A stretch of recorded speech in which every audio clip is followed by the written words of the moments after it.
puisi, kalian harus berkerangka pikirannya terlebih dahulu kayak gitu ya.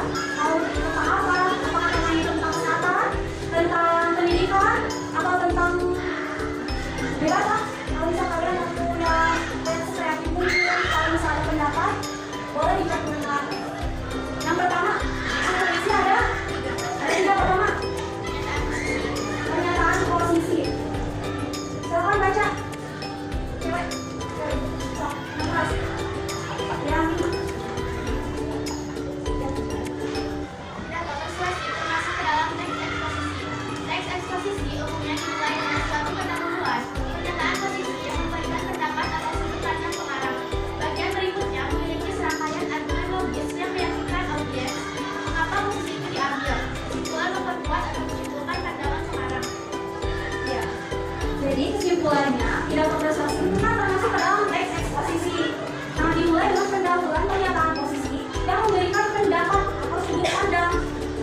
Jadi berisi pendapat kita tentang suatu hal yang akan disampaikan kepada khalayak masyarakat.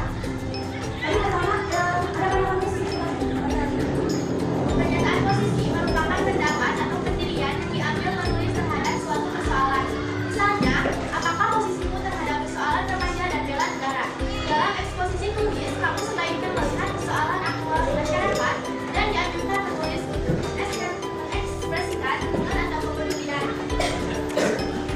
Sudah, terus apa lagi? Kamu perlu fokus terhadap bagaimana membuat pernyataan posisi yang kuat. Pertanyaan yang dapat diajukan untuk menguji pernyataan posisi adalah sebagai berikut. Siapa yang akan diyakinkan? Apa yang akan diyakinkan? Apa pandangan atau perilaku? Jenis argumen apa yang menarik perhatian mereka? Apakah pernyataan sudah menyatakan posisi secara jelas?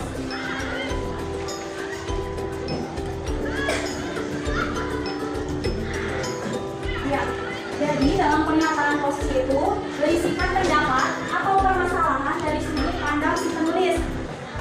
Di sini ada biasanya pertanyaan yang dapat diajukan dalam menguji pernyataan posisi itu yang pertama ada siapa yang akan diyakinkan.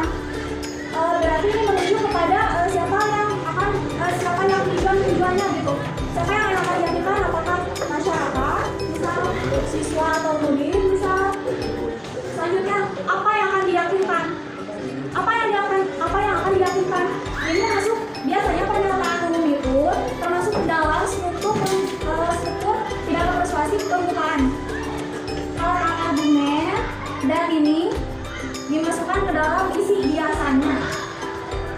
Yang ketiga ada jenis argumen apa?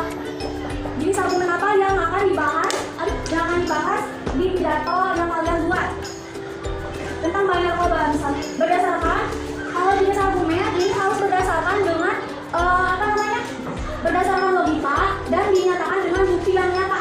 Bukti yang nyata itu bisa diambil dari kutipan tulisan atau ucapan dari orang. Terus apakah pernyataan sudah jelas?